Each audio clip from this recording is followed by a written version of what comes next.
Hey guys, Julia here. I just wanted to give you a quick update on side effects of the hormone therapy, kind of things I've learned along the way to help with some of them, and then also where I'm at with some of them. I'm past the 6-month mark on the Arimidex and Lupron medications, and some of the side effects have kind of tapered off a little bit, or maybe it's that I've adapted, or like I said, know how to go about things differently to where they're not as bad. The first thing I wanted to touch base on is the hot flashes. Obviously, that's one of the worst symptoms of pre-menopause, menopause. I think even women that have been going through, and they're out of menopause, I think some of them still experience hot flashes, if I understand that correctly. Mine they're pretty much just as frequent, but they don't last as long. So you know the signs when they're coming. I don't know how to explain it, and maybe everyone's different, but for me, it almost feels like a slight feeling of anxiety, or maybe like almost a mixture of, am I hungry or is my stomach upset or what's going on here? And then I'm like, oh, I know what this is. And I almost immediately start like ripping off my jacket or my sweater that I'm wearing because I know it's coming. And it does. It comes fast and it's severe, but it's gone almost as quick as it comes. So those are getting shorter. I'm still taking medication to help me sleep through the night because of them. I am on Ambien, but I'm sure that there are other medications out there that might be better for you if you're having trouble sleeping. I would recommend it to get through this. If you're experiencing this, it does help. It helps get me a good solid 4 hours at least, and then I may be tossing and turning for the rest, but at least it gets me some decent sleep. You just I can't take it every night in a row or like consecutively, or it will start to kind of build up in my system and make me super groggy during the day. So I try and do it like every other day or maybe 2 nights and then 1 off, just kind of get a break in there. The second biggest side effect was the joint pain for me. I just getting up off of a chair and walking around, I felt like I was 20 years older than I am. Just the pain, it was almost like a really bad arthritis all the time, and I would have to take pain reliever every day, and then that caused stomach issues, and then I was getting medication for like heartburn and stomach, and it was just like one thing led to another. But I've kind of started looking into different foods and things in your diet that have natural anti-inflammatory properties to them, and I actually came across this smoothie that I can post in the comments if any of you are interested in the recipe. Once you get it down, it's super easy, and most of the ingredients you can you can chop up, keep them in your freezer so that you can throw it together even faster, anytime you want it. I'm not good about taking one or drinking one a day, but once every 2 to 3 days seems to help, and then also a lot of water, because I think that hydration is a big part of it too. Speaking of hydration, your skin, ever since Taxol, one of the chemotherapy drugs that I was on, I've experienced dry skin, dry eyes, dry mouth, dry nose. Everything is dry. My hair, and some of that too, I think, is the cells rebuilding to kind of get that glow back, get your hair to look healthy again, and so taking vitamins, taking supplements, vitamin E helps with that.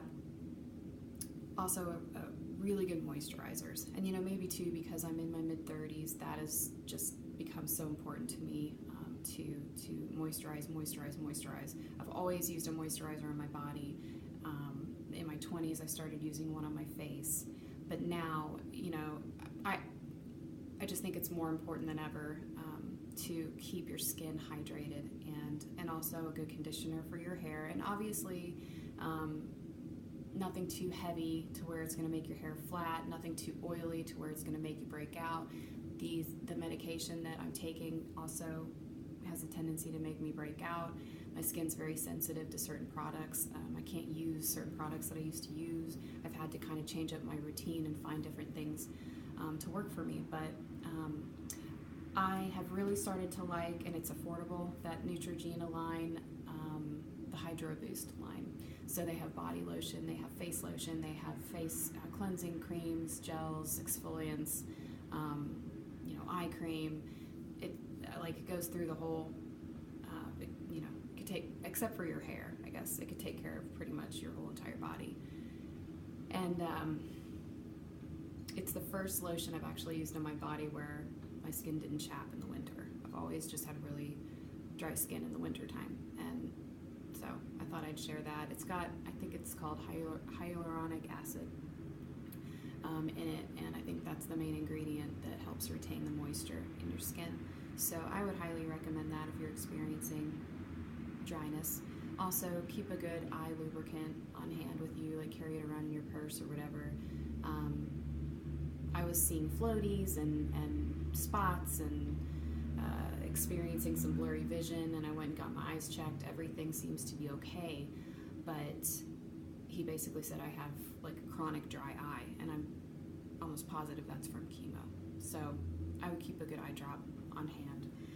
Also too, I use this whenever I start to kind of feel dry throughout the day, because it is winter here.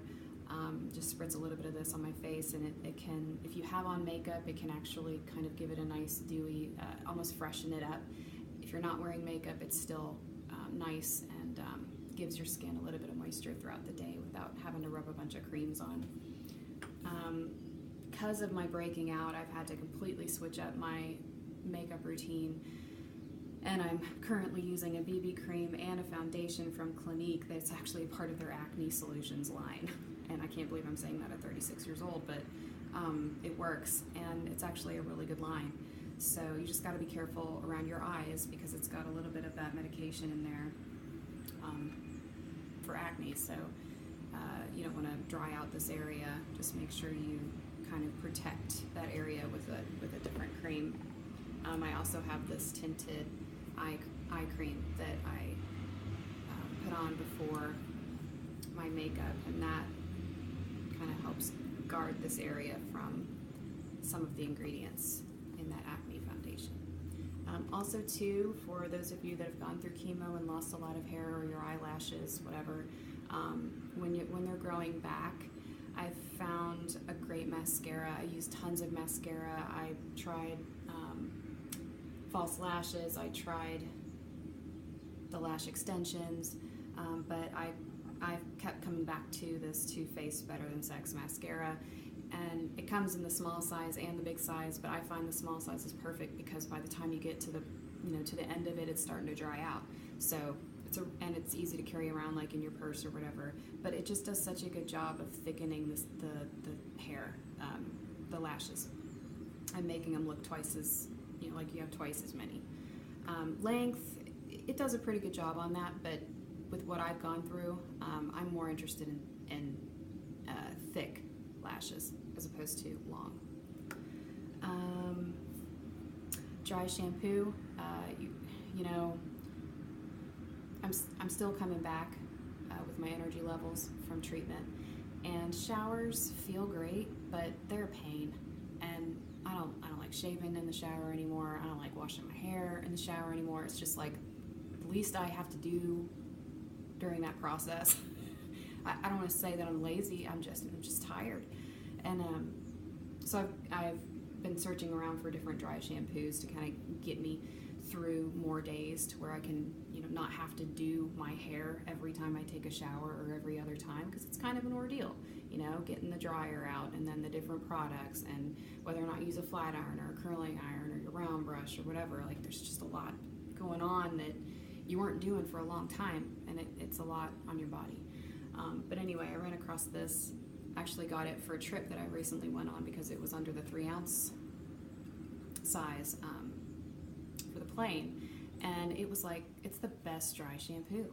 It doesn't make your hair all weird and white and like you can't really see the product in there, but you know, it probably helps to kind of rub it around or brush it out or blast it with the blow dryer after you spray it, which it does a really good job of sucking up any excess oil. And it could, normally I would have to wash my hair every other day. This could get me through 3 or 4 days, so I highly recommend this stuff. You can get it on Amazon too. Last but not least, back to that saving time in the shower thing. Shaving can be a pain. Sometimes, like by the time you get to the point where, okay, I could shave now because, you know, I've done this or I've done that. I don't know where you do that in your routine, but typically that's like towards the end for me.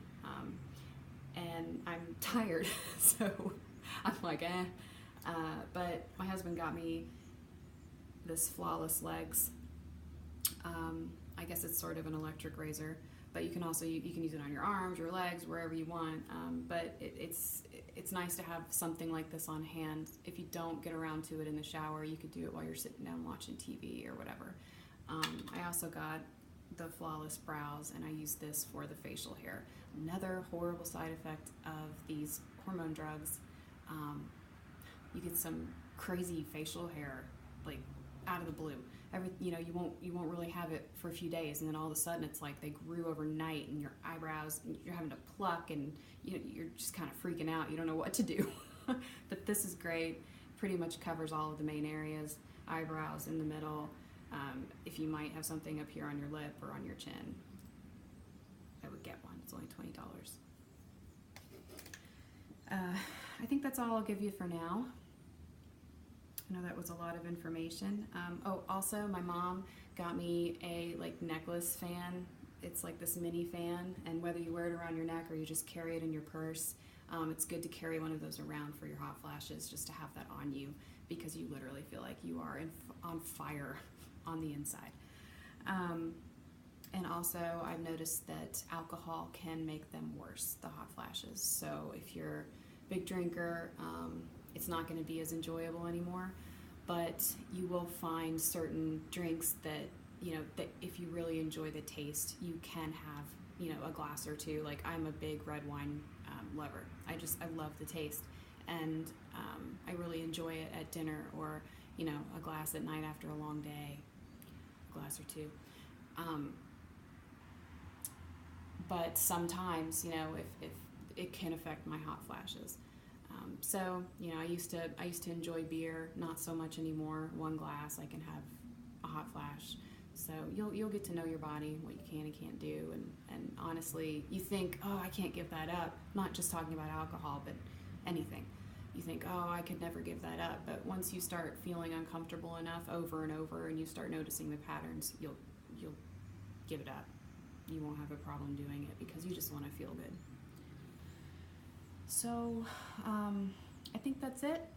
I would recommend getting yourself a lightweight tote of some sort as your main bag or purse, so that you can carry around little products throughout the day that might help you through, to keep you comfortable, keep you cool, because this medication is awful and you are fighting for quality of life. So I hope these little tips help in some way. And to all of you new subscribers out there, welcome and thank you. And please feel free to post any comments, questions, concerns, or anything like that. And again, if any of you want that smoothie recipe, let me know. Thank you. You guys take care. I'll talk to you soon. Bye.